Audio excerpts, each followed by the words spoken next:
summit focuses on trade and investments, and it extends almost to 7 continents to promote trade for peace.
Wherever you are in the world, warmest welcome to World Humanitarian Drive's Trilateral Global Summit Edition 2, Trade for Peace, Building Global Economy. In today's Trilateral Global Summit, international speakers will discuss United Nations Sustainable Development Goal 16, Vision of WHD, Strengthening Global Economy, and Passport to Future. Thank you for joining us live or on replay. I'm Vivandrada O'Flynn, Global Media Head of World Humanitarian Drive. Here is a brief background about World Humanitarian Drive. World Humanitarian Drive, also known as WHD, is an international NGO founded in Croydon, UK by British Indian global peace activist, entrepreneur, writer, Dr. Abdul Basit Syed. The primary vision of WHD is to promote peace, education, and trade harmony initiatives globally among everyone across the world, regardless of race, gender, religion, or nationality, living as one family. World Humanitarian Drive has 4 initiatives: World Moral Day, the Science Bazaar, Honoring the Honorable, and Trade for Peace.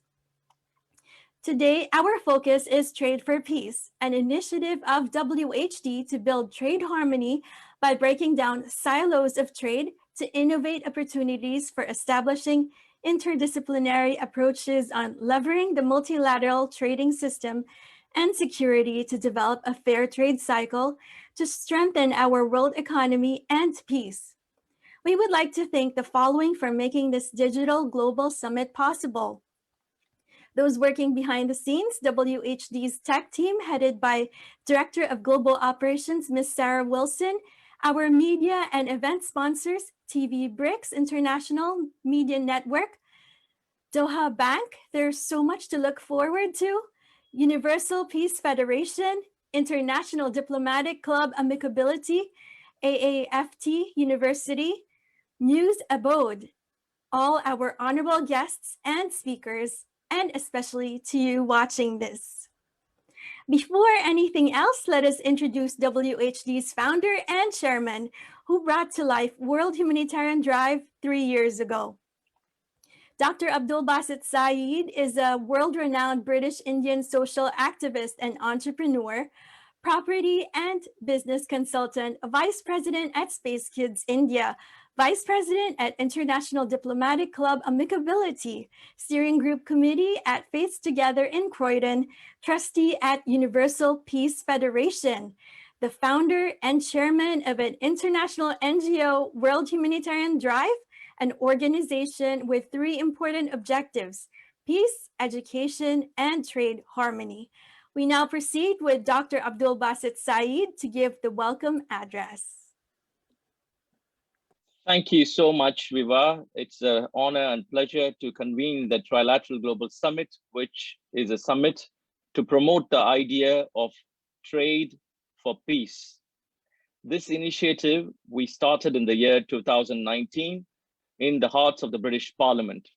And today's summit, 2021, we are steadily focused on United Nations Sustainable Development Goal 16 in order to promote peace, justice, and strong institutions. Henceforth, we have convened the first panel of discussion, the Royal Panel. From different parts of the world, we have our Royal Highnesses who have joined with us. So today, I'm going to first present to the available Royal Highness, Her Royal Highness Diambi Kabisula, Queen of Bakwa Luntu DR Congo, is Her Serene Highness Princess Angelica Eva Jarskova Safia, joining us from Poland, Her Royal Highness Princess Angelique Monat, UN NGO Ambassador, Dame of Justice Order, OSJ Malta, USA, and all our beloved WHT team members and our beloved friends and family who have worked behind the scenes to make this summit a reality. I am honored to initiate the second edition of this Trilateral Global Summit 2021, focused on World Humanitarian Drive's Trade for Peace initiative, promoting integration of global economy and businesses as a pathway for peace. When we last convened in June 2019 in London for the first edition of Trilateral Global Summit at the hearts of the British Parliament, as I said earlier, with top global and business leaders of various fields from 26 countries, I was really hoping to host an even bigger summit for the year 2020. However, the dream of physical gathering did not materialize due to the global lockdown. This second summit in 2021 is organized as a digital event, which was held against a backdrop of resurgent COVID-19 infections and fears over the economic impact of efforts to control the pandemic.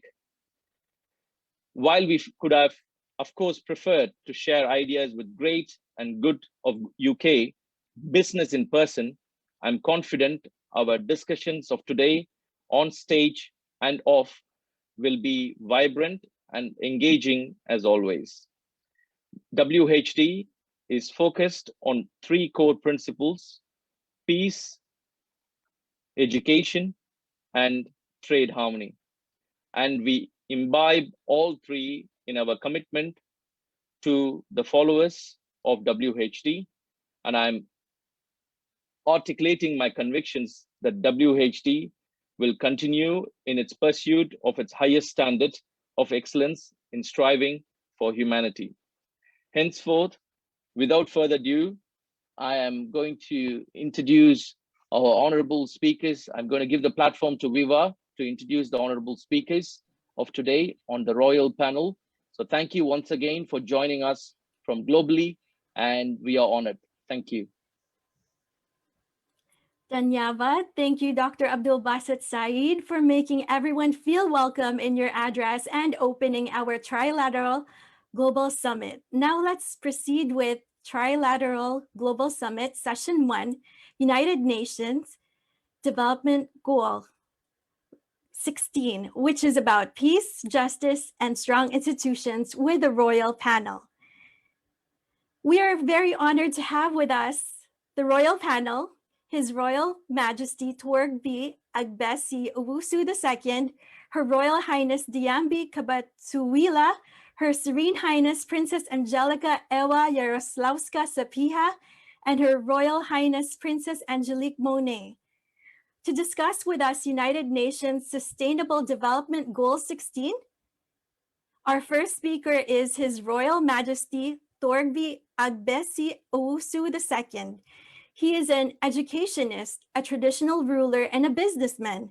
Having taught for many years in Ghana, he proceeded to the prestigious University of Ghana, where he graduated with Bachelor of Arts in Sociology and Political Science.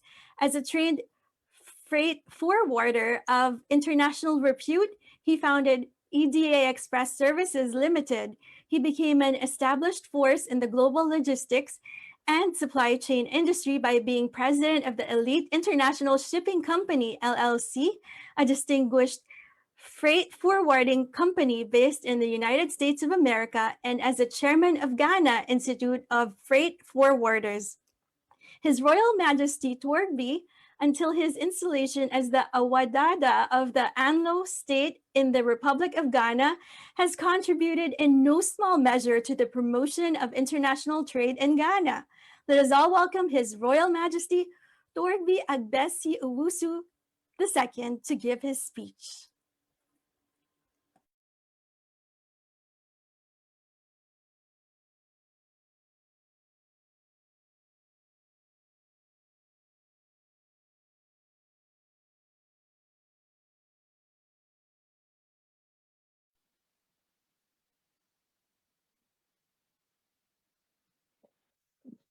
Viva, His Royal Majesty has not joined us yet. You can start with the other speakers.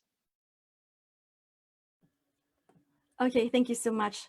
So now let's proceed with Her Royal Highness Diambi Kabatsuwila, Queen of the Bakwa Indu Democratic Republic of Congo. She was crowned as the traditional ruler of the Bena Chiamba people of the Bakwa Indu of Central Kasai region, part of the ancient Luba Empire in the Democratic Republic of Congo on August 31st, 2016. On March 3, 2019, the Queen was crowned in Salvador de Bahia, Queen Mother of the Bantu people of Brazil, the historical African diaspora. She has been awarded the title of Grande Mãe de Povo, Bantu Brasileiro by the Parliament in Brazil in March 2019. Queen Diambi holds a doctorate of public administration, a doctorate honoris causa of philosophy in humanities, a professorship in international law and order, a master of science in applied psychology, a master of science in mental health counseling, and also holds a bachelor of science in business, finance, and economics. Let's all welcome Her Royal Highness Diambi Kabatsuwila, Queen of the Bakwa Indu Democratic Republic of Congo.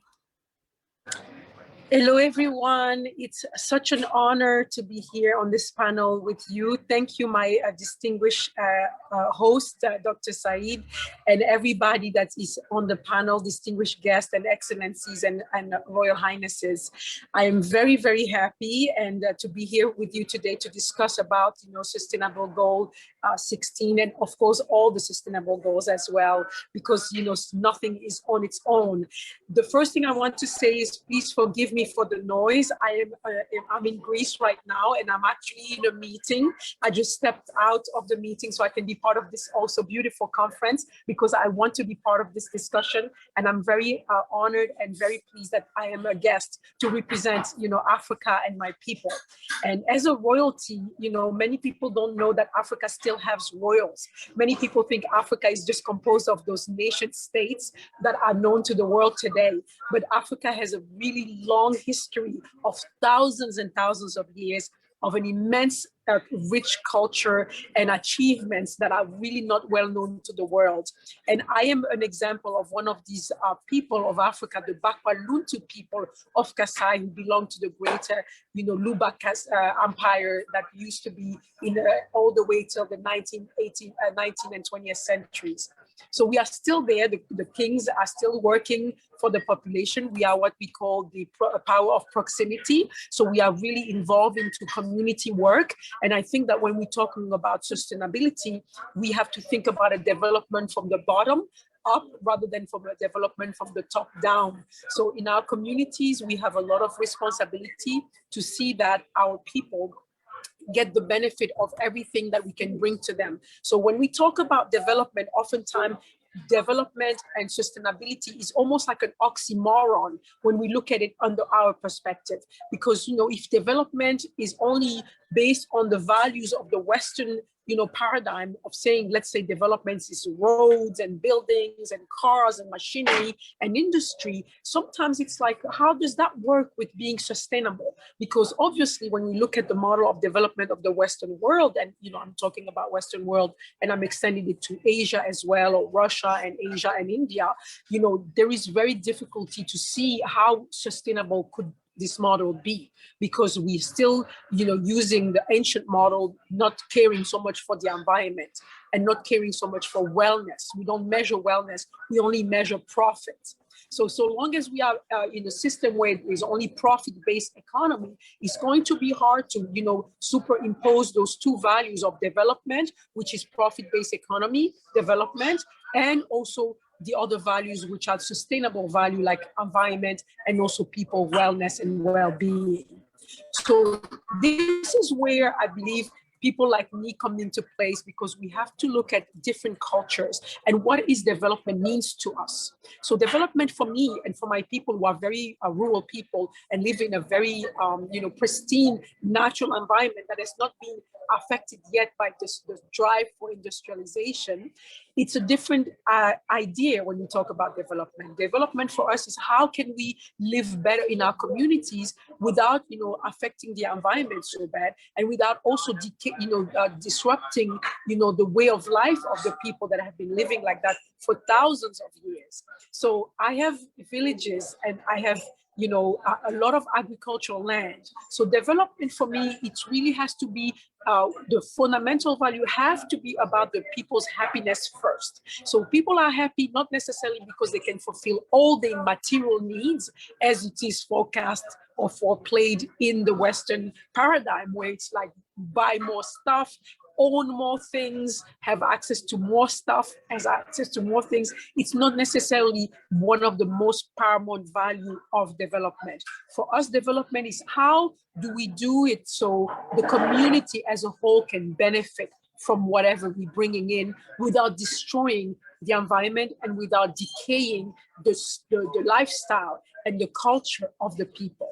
So when I talk about, trading and exchange, we really want to make sure that we identify our needs properly, that we can supply for our needs on a local level more than to do export or import of, foreign goods. Because sustainability, one of the first idea is that we have to consume what's produced locally and what's also healthy for us, because we still, use agriculture that is organic. We don't use a lot of, chemicals and everything like that. And yes, it's not up to the standard if you look at and superimpose it with the values of maybe the Western world.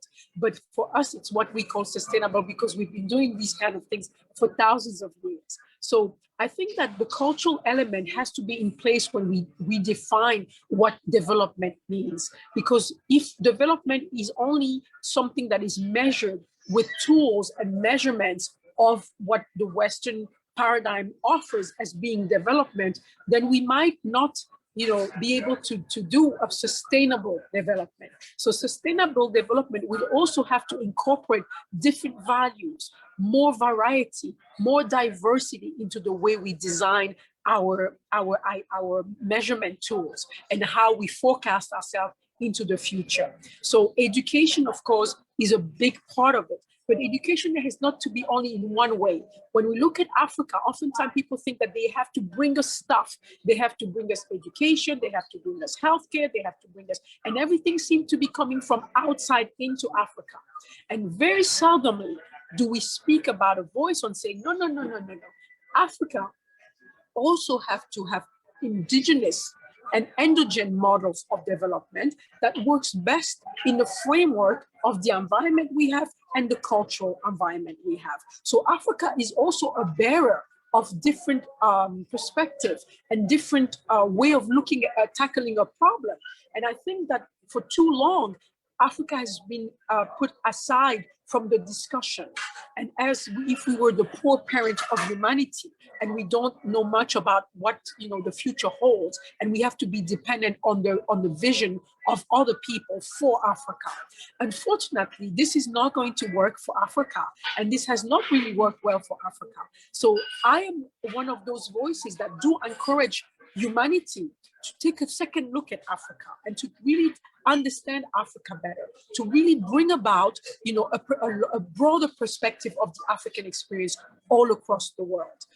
Africa is a continent where people have been living there consistently for 200,000 years. So 200,000 years of human experience is a really immense body of knowledge and know-how and wisdom. And I think that for some reason, because of the history of slavery and colonization, a lot of that history have been disregarded. And I think it's the right time now for Africa to come back in the forefront and to start having another way, a new dialogue with the world, and really propose also another way of looking at the problem and another perspective about how to handle, the situation. We have to be able to ask those questions. What does development mean to the world? But what does development mean to Africa?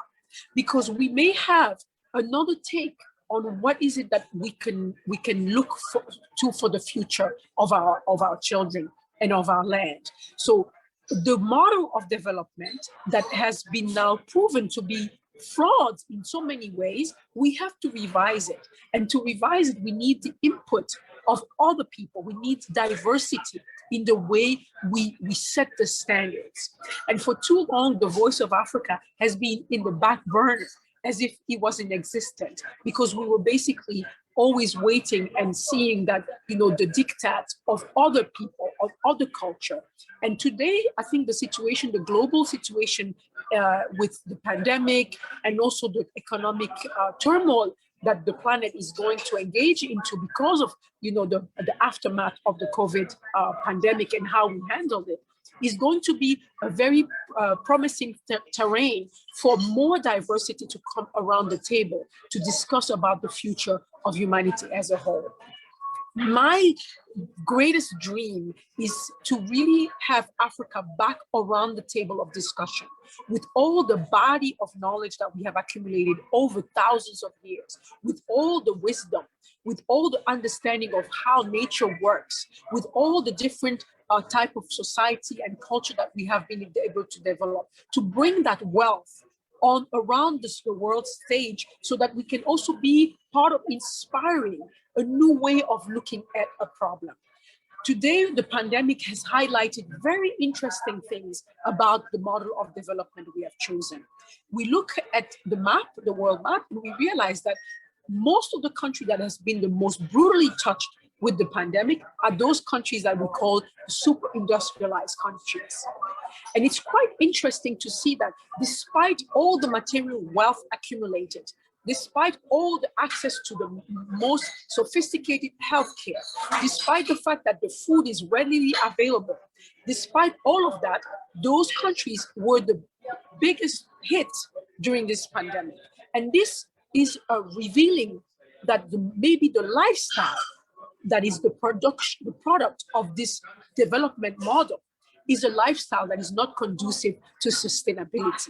It's a lifestyle that is not promoting life to sustain life in itself. So because of that, I think it's a great time we can start asking ourselves the question about how do we improve the model?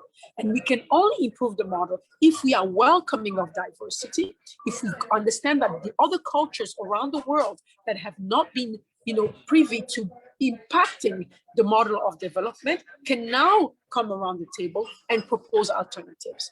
We do have COVID in Africa, but we do not have a COVID problem per se in Africa because we handled it in a different way. But also there are some elements that tend to let us know that there might have been some factors like the type of lifestyle we have that is not as stressful, maybe the type of food we eat that is not so processed, maybe also the use of traditional and organic natural medicine may have also played a role into shielding Africa for a catastrophe with the COVID, like many other so-called industrialized countries. So all these information that we now gathering are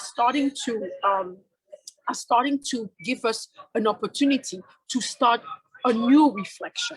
But my core idea is that Africa today, more than ever, should be not only looked at as the next frontier for a wild, industrial development and quest for more, profit-based economy. But Africa should be looked at as a new proposal of how we can do things so that we can really be more in balance with the environment and with the thriving life on this planet. I think Africa could be a place for humanity where we can do over certain of the things that we have done, but with the corrections that needs to be done so we can bring about more balance and of course sustainability. I think Africa is a favorable terrain for a new experience in terms of how do we develop a different economic model. Maybe we have to start looking at circular economy. Maybe we have to look at resource-based economic model rather than just profit-based economic model. Today is a new day. I think there's going to be the pre-COVID era and the post-COVID era. And I think that I'm very hopeful that if we just open up our minds a little bit and we understand that solution can be very, very creative if we bring in different people and different mindsets around the table of discussion. And for too long, Africa has been silenced. Africa has been considered as the poor parent of humanity. And I want to tell you today, take another look, give another chance, learn about Africa, because many people don't know anything about Africa. They only know what the media tells them and what, the prominent problems of the continent. But they don't know a lot about what Africa not only brought to humanity as contribution, and I can only cite but few, like the binary code system is an African idea. For hundreds and hundreds of years, we've been using binary coding system, without which we could not program a computer today, without which we couldn't have this conversation today. So that's just a small example, and I could go on and on about mathematics being already used in Congo 25,000 years ago. So there is a lot of the history of the continent that has not been promoted enough to consider Africa as being a place of ideas, of fresh and new look to how we can tackle the problems that we have today about the environment and about also the quality of life. Because the model that we have relied on for now a couple of centuries because of the the first industrial revolution, the second one, and now the third industrial revolution, are only based upon a particular culture. And I think it's time to infuse these models with much more perspective and much more diversity. So the work I do all over the world, it's about engaging into conversation, engaging into dialogue with people from all walks of life, especially people also in the academia, to know that we have to open up our perspective to integrate novelty in the way we frame our minds, in the way we think about a problem, to give ourselves more depth of understanding because we are more inclusive of other cultures. And of course, I'm not just talking about Africa. I am also queen in Brazil, and that means that I'm also very inclusive to understanding other human experiences. And I think that diversity is really going to be one of the biggest tools to tackle the problems and to come up with innovative ideas about how to handle the future development of our planet. And of course, wisdom comes with age, and Africa being the oldest continent where humanity spent 3/5 of her existence. Because remember, we only start to leave Africa 70,000 years ago out of a 200,000 years existence of Homo sapiens sapien. So I am very happy to be here with you, to share some of my ideas and to listen to you and ask you to include diversity in your paradigm so that we can advance and we can be more creative in finding solutions together to the problems of development and sustainability. Thank you so much.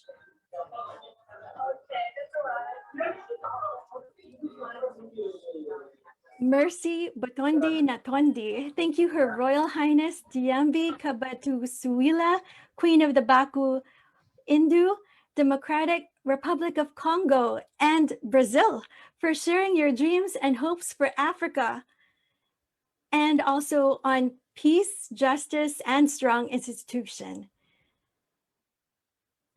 And now our next speaker is Her Serene Highness Princess Angelika Ewa Jaroslawska-Sapieha of Poland. She is an international peace ambassador, philanthropist, anti-landmine activist, patron of demining organizations, head of the Geopolitical Alliance of Women Board, Forbes 30 Under 30, ambassador of Polish Peace Corps. She was awarded by the former Blues Helmets meeting in committee by the Medal of Peace. Let's all welcome Her Serene Highness Princess Angelika Ewa Jaroslawska-Sapieha.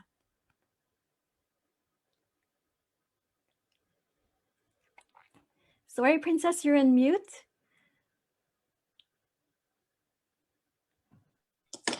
Thank you. Good morning. Good morning. It's a great honor to be in this panel discussion today with such an exceptional personage, so dedicated to humanitarian work, so dedicated to promotion of their countries and promotion of diversity, which is so important nowadays.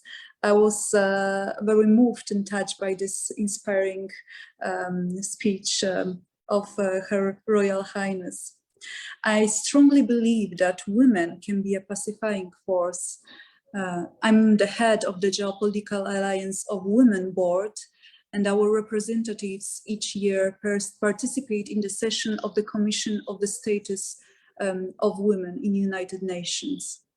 As a beautiful example of a person who does a great work towards global peace is Abdul Basit Syed. I would like to thank him for his efforts and dedication to promote and support implementation of the global goals. He do wonderful work, and I'm also very honored and privileged that I'm part of this family of World Humanitarian Drive.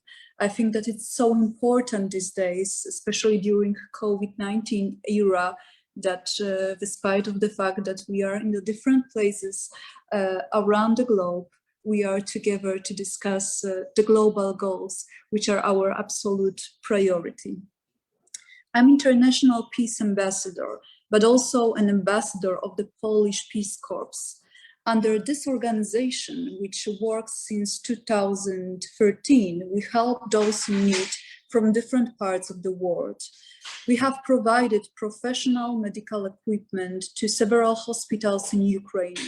We support humanitarian missions in various parts of the world. We provide wheelchairs and other medical equipment for disabled and elderly people, but also for children.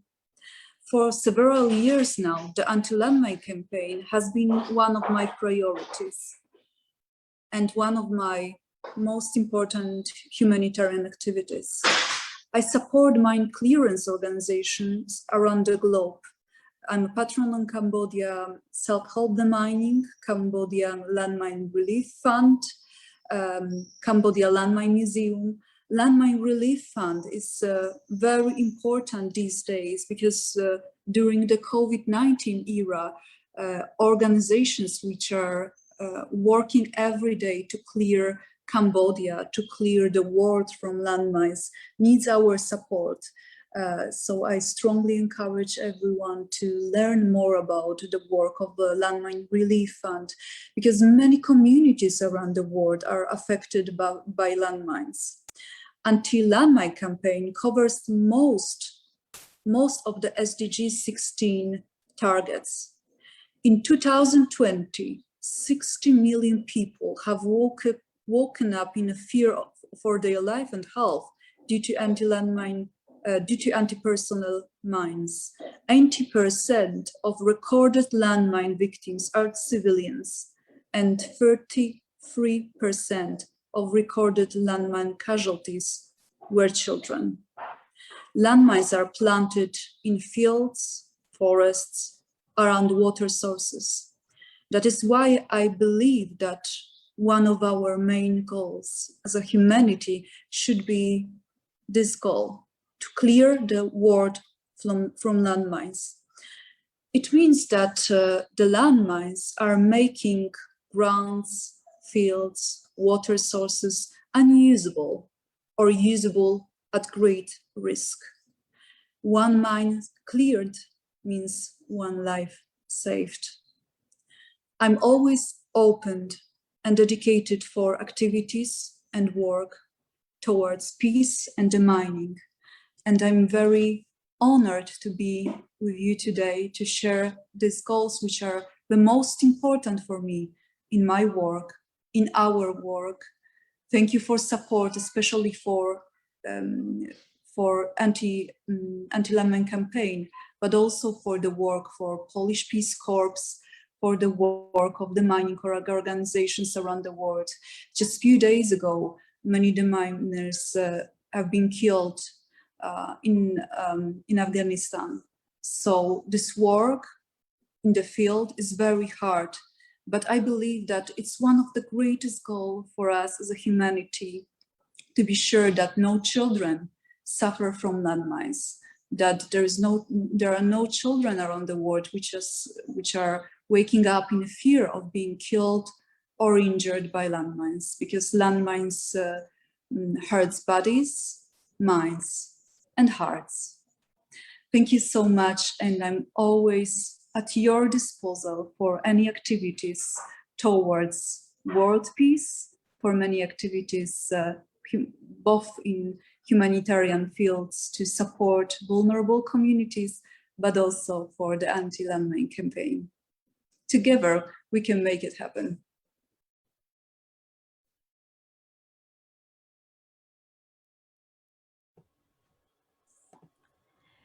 Dziękuję. Thank you, Her Serene Highness Princess Angelica Ewa Jaroslawska Sapieha, for inspiring us with your thoughts on our topic, your priorities, and causes that you support, the anti-landmine. Our next speaker is His Royal Majesty TORGBI AGBESI AWUSI II. He is an educationist, a traditional ruler, and a businessman. Having taught for many years in Ghana, he proceeded to the prestigious University of Ghana, where he graduated with Bachelor of Arts in Sociology and Political Science. As a trained freight forwarder of international repute, he founded EDA Express Services Limited. He became an established force in the global logistics and supply chain industry by being president of the Elite International Shipping Company, LLC, a distinguished freight forwarding company based in the United States of America, and as a chairman of Ghana Institute of Freight Forwarders. His Royal Majesty TORGBI, until his installation as the Awadada of the Anlo State in the Republic of Ghana, has contributed in no small measure to the promotion of international trade in Ghana. Let us all welcome His Royal Majesty TORGBI AGBESI AWUSI II to give his speech.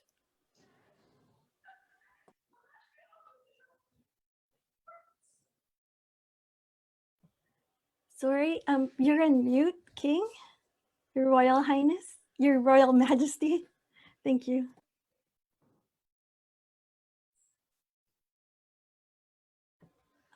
If you could please unmute yourself.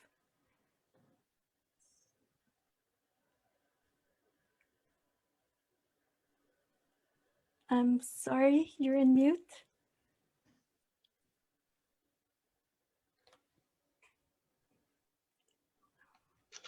Yeah, my name is the TORGBI AGBESI AWUSI II, the Awadada of the Anlo State. Good morning, Your Excellencies. I deem it an honor to be invited as a special guest of the Trilateral Global Summit by the founder and chairman of the World Humanitarian Drive, that is the WAD, Dr. Abdul Basit Syed, who is not only known as a well-renowned British Indian social activist and entrepreneur, but also as a global influencer, campaigning for peace, unity, and equality across the globe. I'm therefore not surprised that I have been chosen to speak on the royal panel, highlighting the need for peace, justice, and strong institutions to achieve UN Sustainable Goal 16. Mr. Chairman, it's worth noting that the human race continues to face diverse developmental challenges today at different levels. Paramount among them, which is the threat to peace and justice, irrespective of one's social status, color, or creed. It is virtually impossible to build a civilized society without the ingredients peace and justice. Although the theme appears to be simple, it is very broad in the sense that it cuts across various developmental aspects of social life that, if attained and sustained, could resolve all conflicts in the world. I must congratulate the organizers of this program, especially at this very difficult moment in our history, for the foresight for choosing this theme. To be able to deliver a meaningful speech on the theme, peace, justice, and strong institutions, we need to understand what peace means and strong institutions means. Peace can be defined as a concept of societal friendship and harmony in the absence of hostility and violence. Likewise, when we talk of justice, then we must look for just behavior and fair treatment from opponents. When we are able to sustain and develop peace and justice, automatically, that it means we are building strong institutions. Strong institutions are those established by society to administer transparency, fairness, and honesty in regulating human, societal, and institutional conduct and behaviors. For example, the police service, the judicial service, and the legislature. It is only when these institutions uphold harmony and fairness that violence and injustice are reduced to its minimum. When we take a critical look around the world, we will realize that most countries experiencing civil and political unrest and disobedience are places lacking functional institutions that promote and uphold peace and justice. We have currently as much as 47 countries in the world experiencing civil unrest, and to mention a few, Sudan, Pakistan, Nigeria, Lebanon, Ethiopia, and Yemen. The people clamor against injustice as the supposed strong institutions are all compromised. When the former president of the United States of America, Barack Obama, visited Ghana in 2009, he stressed on the tenets of strong functional institutions as the cornerstone of peace and justice. He further argued that Ghana could benefit from building strong institutions by ensuring the implementation of accountable and transparent institutions, and also promote the rule of law and ensure equal access to justice. Mr. Chairman, Your Excellencies, distinguished ladies and gentlemen, as the occupant of the second most powerful stool of the Anglo state in the Republic of Ghana, and by that, the warlord of the Anglo Kingdom, I owe it a sacred duty to ensure the peace and security of my people at all times. And this can only be achieved when peace and justice are given the right legs to stand tall. And as a traditional leader, it is my firm belief that the moral authority of the chieftaincy institution, backed by a robust constitutional framework, holds the key to unlocking the treasury of global peace and justice. We need to appreciate the fact that conflict in one region could have a spillover and affect other regions too. Africa must make deliberate efforts to discontinue politicization of her institutions to engender sustainable peace and justice, which will propel the development we yearn for as a people. Ladies and gentlemen, the launch of the African Continental Free Trade Area with its headquarters in Ghana has a very beautiful objective of eliminating or reducing tariffs and non-tariff barriers amongst the 54 member countries through the facilitation of single market for food and services, facilitation of movement of persons to ensure economic growth and prosperity, in addition to projecting Africa's market bloc as a formidable strategic business partner for trade.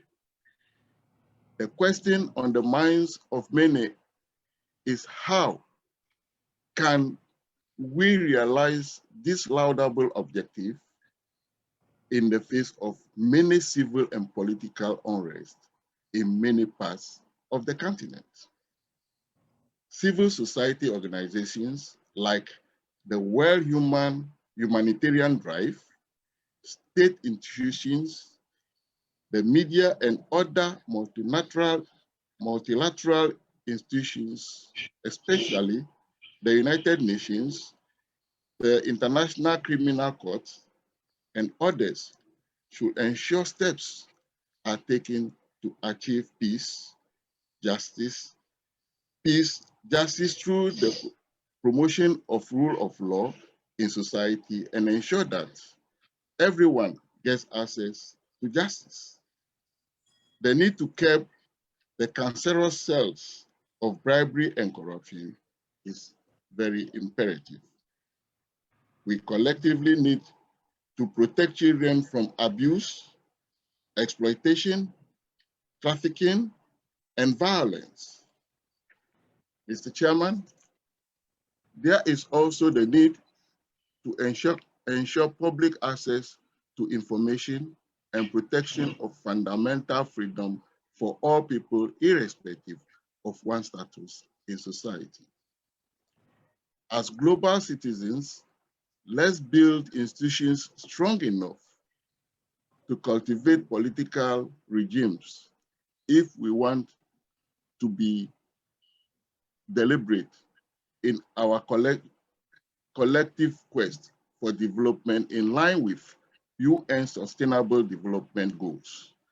And for my fellow Africans, permit me to state that if the Africa Continental Free Trade Area will see the light of day, we must invest in building sustainable national policies and critical human capital to anchor the change we hope for.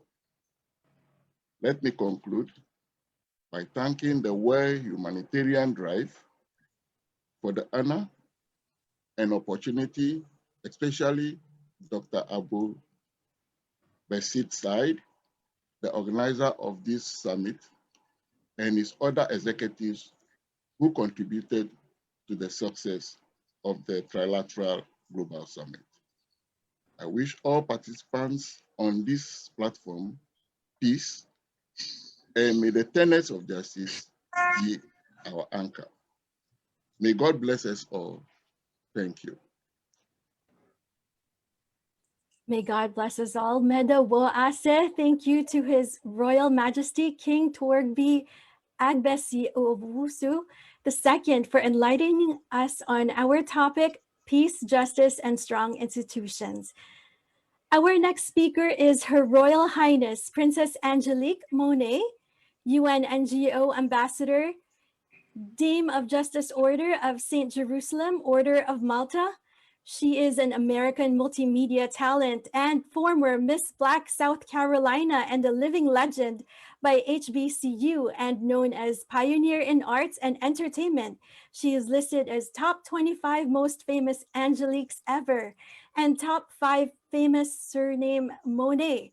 Her image is in public domain, is sold as a work of art. She is listed in historical archives as changing the history of modern-day ventriloquism. For its emergence, she is a celebrity Hollywood TV show hostess, actress, and a musician, and is the founder of New Generation in Action's AFI World Peace Initiative, which holds consultative status through ECOSOC since 2012. She is a leader of Royal Academy of United Nations as honorary ambassador and cultural attaché. She is the Fons Honorum title of Princess of Medieval Aquitaine and is a custodian of several antiquity titulars. She is also one of the Grand Officials, Grand Cross Order of Templars of Jerusalem, Monaco, World Confederation, Monte Carlo. Let's all welcome Her Royal Highness Princess Angelique Monet. Greetings.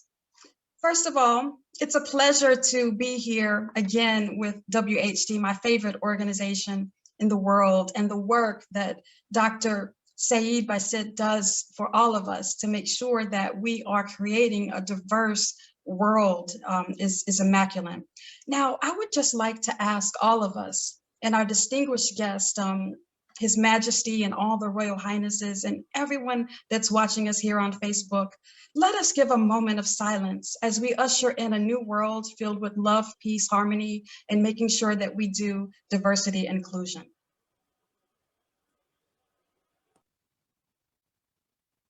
I will start by singing a song, a snippet, 400 years ago. Now, I like to look at myself as a melting pot. 400 years ago, my ancestors were transported from Africa through slavery, and I'm native to America as a First Nation indigenous person, as well as European ancestry. So the songs of the African-American spirituals are relevant today as we look at social justice and we look at the SDG 16 goals. And I want us all to just do something right now. Hold on just a little while longer. Hold on just a little while longer. Hold on just a little while longer. And everything will be all right. Everything will be all right. Now, when we look at the SDG goals of the 16, we look at peace, justice, and strong institutions. Now, the official United Nations official wording is promote peaceful and inclusive societies for sustainable development, provide access to justice for all, and build an effective, accountable, and inclusive institutions at all levels. Now, the goal has 12 targets to be achieved by 2030. When we look at royalty now, with royalty, I tell everyone, it comes with such great responsibility. I'll start with giving a quote from Her Majesty the Queen Elizabeth II, who's the longest reigning monarch in British history. Family does not necessarily mean blood relatives, but often a description of a community, organization, and nation. With this being said, as a royal, my position is to be available and accessible for all. As I've mentioned to you, I am a melting pot, and I see myself as an individual that wants to create one world and one nation. And one way that I do that is through the use of the arts. As the founder of New Generation in Action, and our main agenda is AFI World Peace Initiative, We have executed over 300 Zoom events in the midst of pandemics with partners, worked with UNESCO Center for Peace to also work with youth and education, with STEM and STREAM, and the work goes on and on and on. But as the Royal Highness stated earlier, Indigenous people and Indigenous lifestyles are the key to economic sustainability, and to make sure that the Indigenous people around the world, who are the gatekeepers of knowledge, who are the gatekeepers and beacon of the truth, are also sustained. Our organization works with the Indigenous people and the permanent mission, as well as using films, media as a voice. Now, I'm going to show you a trailer that's very important right now, because one of the things that we're forced to deal with in the world is a nonviolence revolution. Now, the beautiful thing is, as an American, I am a pioneer of civil rights leaders. It's such a beautiful blessing now to know that my household taught me some of the things that we can use relevant today. On May the 14th, we celebrated 60 years of the freedom riders who actually initiated the civil rights movement. Because when we look at the SDG goals of inclusive societies and making sure that we all have nonviolence, but we're also able to have a voice, we look at the civil rights movement, and we're working on a platform through our movie, Son of the South, that actually was screened at the 60th anniversary of the Freedom Riders. That again, the Freedom Riders movement is now what people are using around the world to have nonviolence movements. Now, what I'll do right now, before I continue speaking, is I would like to show the trailer of our film. It's actually directed by two-time Oscar nominee, Barry Alexander Brown.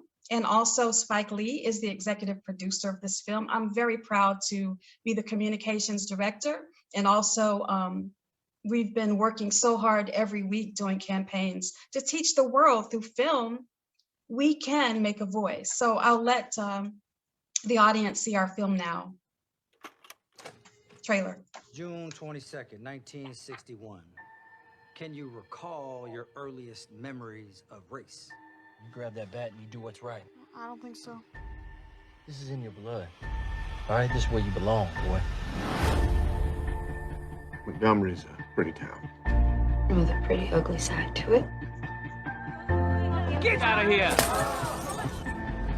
I was in a riot and I walked right through it, unharmed. What is the point you're trying to make? Maybe I could go around college campuses talking to students about the Negro cause. What the hell do you think you're doing? Son, I'm starting to wonder if you are aware of the poison in the apple that you have bitten into. You know this movement is about more than just voting rights. We're trying to change the world. You want to jeopardize your whole life for some grand principle? Isn't that what they're doing? Some of these old boys around here, they really mean to do you some harm. Oh, I bet you ain't happy you came to Montgomery now, boy. So what's gonna happen next? Let's start a revolution. We continue on. Let's start a revolution now. Won't break and we won't back down. But we're still breathing. It's feeling too strong. We've been down for too long. What you supposed to do when everybody wants you gone? You gotta draw the line somewhere. You stop right now. They're gonna kill him. Yeah, this is for the memory. All my people next to me. They could take our lives, but they'll never take a legacy. There's gonna come a time when something really bad happens, and you're gonna have to decide which side you're on. Not choosing is a choice. Let's start a revolution. Let's start a revolution. Let's start a revolution now. We hold the moral high ground. Ain't you supposed to be nonviolent now? I'm having a real big problem with that right now.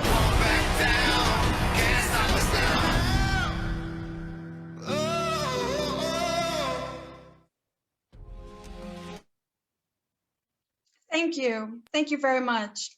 Now, so this is one of the key solutions that our organization is doing to actually show the world that this movement with civil rights, so we're going to bring it all around the world, from America to the United Kingdom to Africa, just to show that we all can be included. Now, when we looked at 2019, We have Royal Highnesses from Africa. And it's so important for the children who come from Africa, such as myself and our ancestries, to connect to Africa. So in 2019, during the Cannes Film Festival, we brought many Africans and indigenous people to Cannes, highlighted films and purpose. That's also when I received my African name, Ademi Basi, and I'm very proud of this. Part of the work that we have to do with diversity and inclusion is to make sure that all cultures, races, creeds are united. And so one of the things as a royal that is my obligation is to make sure that our heritage and our stories are told before other people tell our stories. And so through that, we're creating a body of work called Royal Empires Unite that's also speaking about African royalty, that yes, your Royal Highness, the Queen mentioned earlier today, is still relevant today and very important. And we see this with my friend who passed away, Chadwick Baldwin, and the movie Black Panthers. So we want to have the documentations to support this. So I'll also show you the next trailer of some of the work that we're doing with the organization.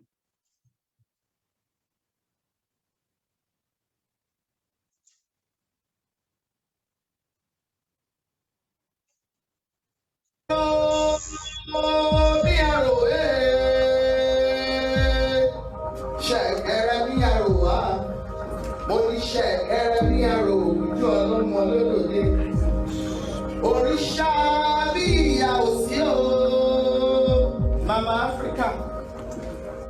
It's a part of a movement to bring about a better quality of life for all, especially the younger generation.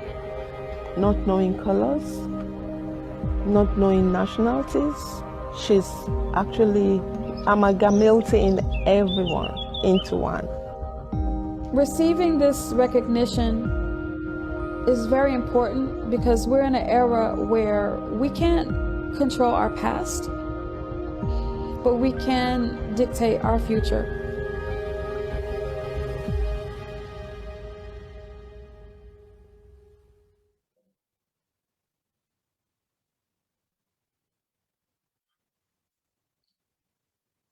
Well, I would like to thank the organizers of this event, and I just wish everyone the best. And just know that we can come together in peace and love. We will achieve the Sustainable Development Goals, specifically to SDG 16. And we can do that with diversity, inclusion, but most important, using the platform of media and the arts to share our story in a way that can create peace. So I really appreciate being here today, and I hope that the work that I've contributed in society is adding value to everyone watching today. Thank you very much. Thank you, Her Royal Highness Princess Angelique Monet, for inspiring us with her gift of song, Everything Will Be All Right, love for media and arts, also sharing a trail of her films, Son of the South, that she directed. And now we proceed with awards presentation. Global Humanitarian Award will be presented to the speakers, awarded by His Royal Majesty TORGBI AGBESI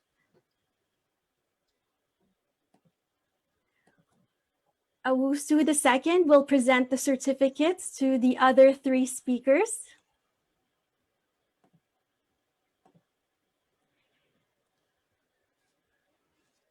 Our first award is for Her Royal Highness Diambi Kabatusuwila. Her Serene Highness No, I'm Princess... still here. I'm still here. Do you see me? Yes. Her Serene Highness Princess Angelica Ewa Yaroslawska Sapiha. And Her Royal Highness Princess Angelique Monet.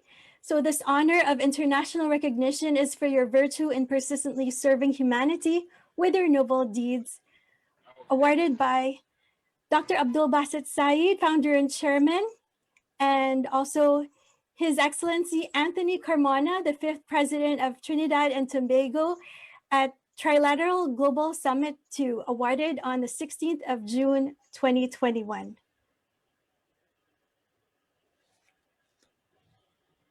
And we also have Award of Honor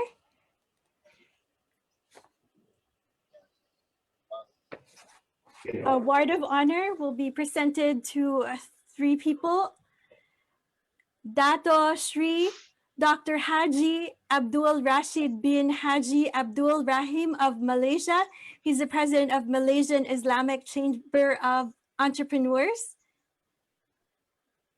And Thank our you. next awardee is Dr. Donald Kog Senanu Agumenu. This honor is to thank you for sharing your valuable time and support extended for Trilateral Global Summit 2 under the patronage of H.E. Anthony Carmona, the 5th President of Trinidad and Tobago. Dr. Donald Cog is the President for the International Association for People and Performance Development in charge of Africa. And also Mr. Santosh Kumar.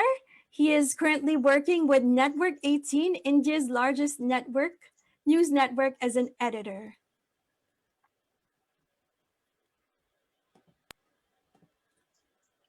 So congratulations to our awardees. Lord, thank you. Thank you so much. Thank you. See, I am not alone. I have a lot of people with me who are following the conference, and they are there to congratulate, and I'm very honored to receive this award. I will, may I always deserve such, respect and consideration and support.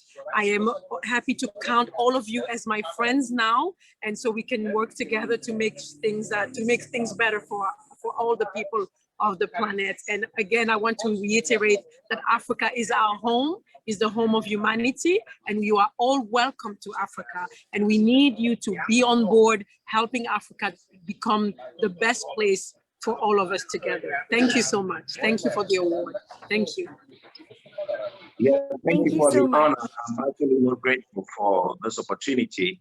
And I really thank all the speakers, the organizers, and my respects to His Royal Majesty TORGBI AGBESI AWUSI II. Akbar Aifo. Once again, I want to say that we will deem it a great honor to welcome all of you in Africa, especially Ghana, to host the next event, and it will be a privilege to welcome you to our motherland. So once again, congratulations, and may the good Lord bless you. I wish you all peace. Shalom. Congratulations. We also have another award. It's called Global Humanitarian Award, and Dr. Abdul Basit Syed will be presenting this award to His Royal Majesty TORGBI AGBESI AWUSI II. This honor of international recognition is for your virtue in persistently serving humanity with your noble deeds by His Excellency Anthony Carmona, the 5th President of Trinidad and Tobago, at Trilateral Global Summit II, awarded on the 16th of June, 2021. Congratulations. Thank you. His Royal Majesty. I'm so much honored for the award, and I'm very thankful to the Global Humanitarian Society. And I hope this award will ginger me to do more humanitarian work towards society. And God bless all those, the organizers of this, I call it a prestigious group doing humanitarian work all over the world for the good of mankind. Thank you. Congratulations to all the awardees. We thank you for all your efforts in building a better world where peace and justice prevail. Your Royal Majesty, sorry, Viva, 1 minute. Before we go on, I think 2 of the awardees can just also mark their remarks. I think Dato Haji Abdul Rashid can mark his speech, give a very short speech, and also Mr. Santosh Kumar on receiving the award from His Royal Majesty. Thank you so much. Thank you for the award which was given to me. And we work together. We put our hands together. We try to do whatever the best to the planet. Thank you once again, Your Excellency. And Mr. Santosh Kumar. Thank you very much, Mr. Abdul Basit, and thank you the royal panel who acknowledge my work and our. This gives us the strength to work better, and we together can make a good world. And thank you very much for this event. Thank you.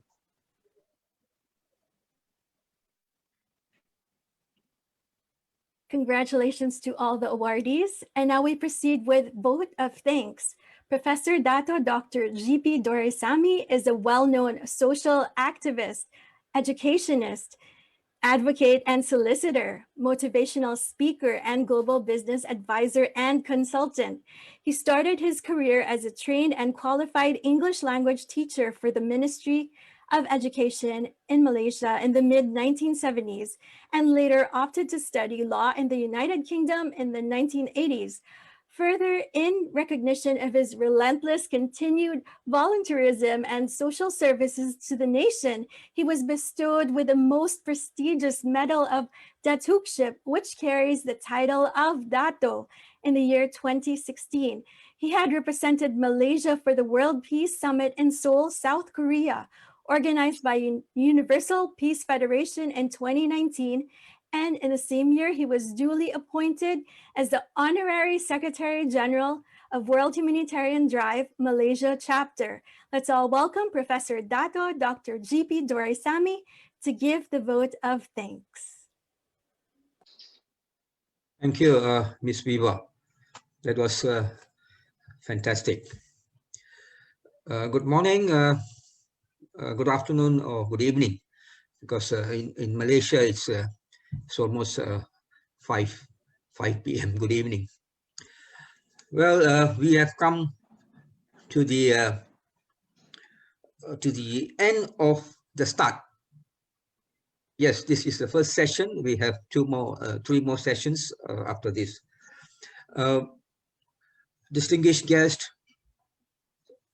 all the respectable speakers, and all awardees, dignitaries who have been with us since for the last almost more than 1 hour now. Now, welcome to the second edition of the World Humanitarian Drive Trilateral Global Summit 2021. Here we are focused, World Humanitarian Drive is focused on trade for peace initiatives, that is promoting global economic and business integration as a pathway to peace. Now, the first edition of this Trilateral Global Summit was organized in June 2019, as what our founder, chairman, Dr. Abdul Basit has earlier mentioned. It was held at the British Parliament with top global and business leaders representing various fields from 26 countries. Now, as all of us are fully aware of these challenging times, the COVID-19 epidemic has driven us into the third pandemic wave. Hence, World Humanitarian Drive has taken this big challenge to organize and proceed with this virtual platform global summit on this day. There is no doubt that we will survive and we will face a new world with more trials and tribulations. Humanity has witnessed major catastrophes for many centuries, and mankind will strive and step forward with more determination, commitment, perseverance, and will lift up the image of humanity to higher standards. Now, World Humanitarian Drive has three core principles, that is peace, education, and trade for humanity, which is a core principle for this World Humanitarian Drive Global Summit. Now, at this juncture, I would like to thank the royal panel comprising of His Royal Majesty TORGBI AGBESI AWUSI II, Her Royal Highness Diambi Kabatusula, Her Royal Highness Princess Angelica Eva Jaroslavska Sofia, and also Her Royal Highness Princess Angelique Monet. Now, all speakers, all the royal panel spoke fantastic.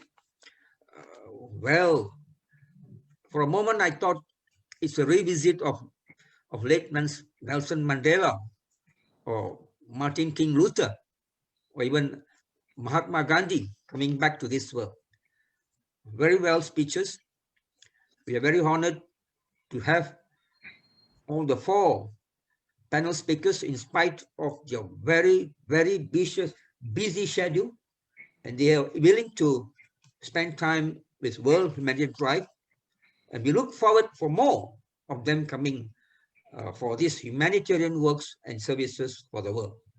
Now, I should not leave, I must mention here the man who's behind the scene, the man who founded this organization, the World Humanitarian Drive, and I happened to meet him.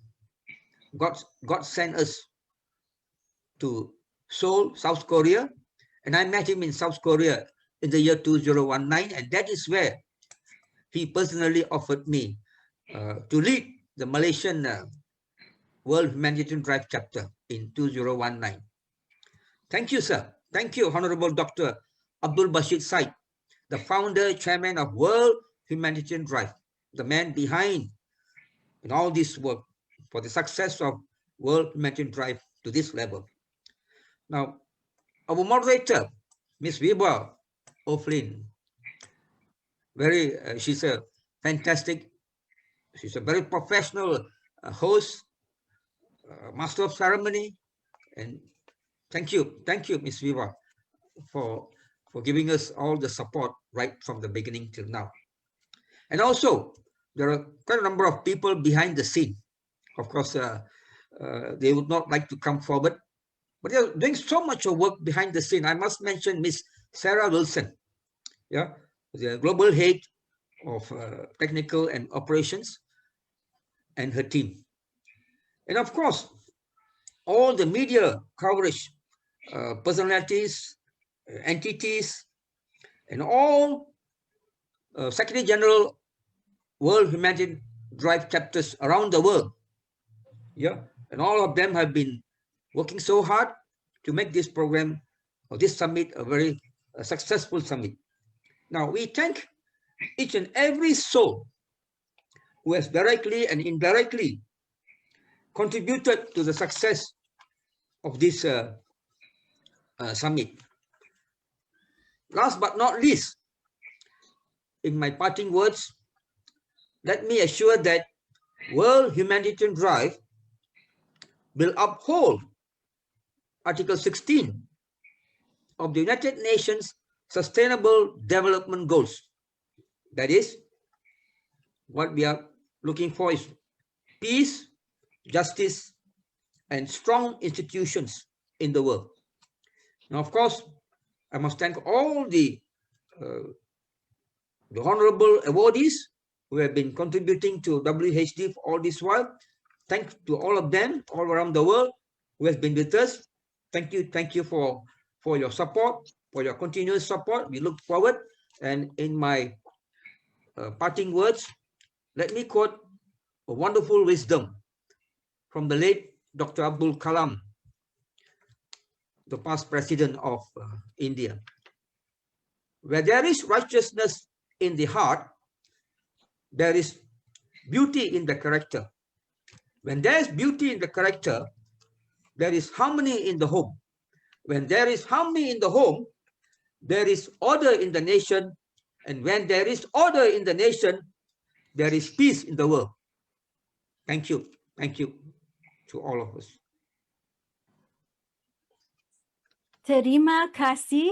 Thank you, Professor Dato Dr. G.P. Doraisamy, for the enlightening vote of thanks and uplifting our spirits in these challenging times. We would like to share a quotation by the 14th Dalai Lama, peace does not mean absence of conflicts.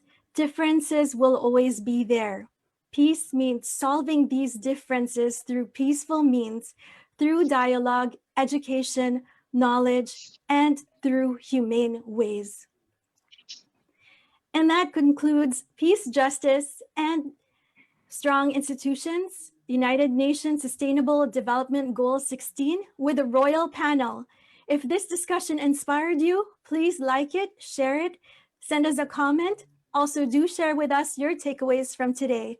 Follow us on our social media accounts. Click subscribe on our YouTube channel, WHD Media. Visit our WHD website, www.whd.org.uk for more inspiring events. We would like to thank our media and event sponsors, TV Bricks International Media Network, Doha Bank. There's so much to look forward to. Universal Peace Federation, International Diplomatic Club Amicability, AAFT University, News Abode, all our honorable guests and speakers, and especially to you watching this. I'm Viva Andrade O'Flynn. Join us on our next session, Vision of WHD, with World Humanitarian Drive's Honorable Secretary Generals, as we discuss deeper insights on WHD and its initiatives impacting around the world with its operations in 12 countries. Stay safe and healthy. Peace and love to you all.